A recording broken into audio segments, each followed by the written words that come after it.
Обрыв воздушной линии Чимчира-220 произошел примерно в 16:00 в районе села Кындык. Вследствие аварии была обесточена большая часть республики. Несколько часов без света провели жители городов Гагра, Пицунда, Гудаута и Сухум.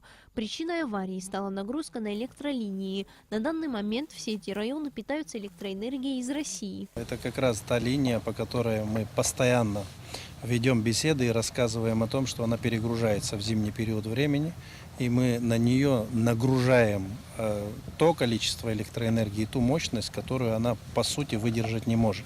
Вы знаете, та мощность, которая нам достаточно для того, чтобы покрыть те нужды, которые есть, которые обеспечивала эта линия, такую мощность Российской Федерации нам получить не удалось. У нас дефицит порядка 20 мегаватт.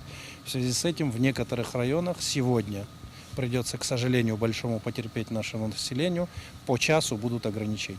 На место аварии незамедлительно выехала рабочая группа Черноморэнерго. К моменту нашего приезда работы по восстановлению главной линии электропередачи шли уже несколько часов, и была проделана большая часть работы. Однако, по словам руководителя Черноморэнерго Слана Басария, полностью линии электропередачи восстановить удастся лишь в четверг. К сожалению, большому повреждения мы получили на одной опоре, но тем не менее из-за этого повреждения у нас по сути 4 пролета высоковольтных линий. На них существует проблема. Где-то у нас габарит нарушен, то есть высота провода от земли, где-то у нас обрыв в связи с тем, что произошла эта авария и потянула за собой линию.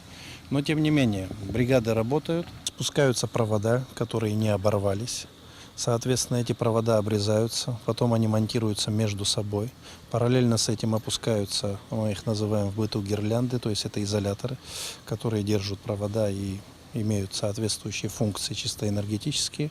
Все это организовывается, монтируется в нижней части, то есть спускается и монтируется. Соответственно, завтра, когда мы получаем световой день, мы только при дневном свете можем уже поднимать эти провода для того, чтобы не перетянуть эти провода и зафиксировать их таким образом, чтобы линия электропередач функционировала именно в рамках тех нормативов, которые есть. Восстановительные работы на воздушной линии электропередачи Чимчира-220 будут возобновлены с 7 часов утра. По словам Аслана Басарии, специалисты сумеют справиться с задачей всего за несколько часов. Примерно к 9 часам утра воздушная линия будет полностью восстановлена. Царес Марлеона Адлиба, Абхазское телевидение.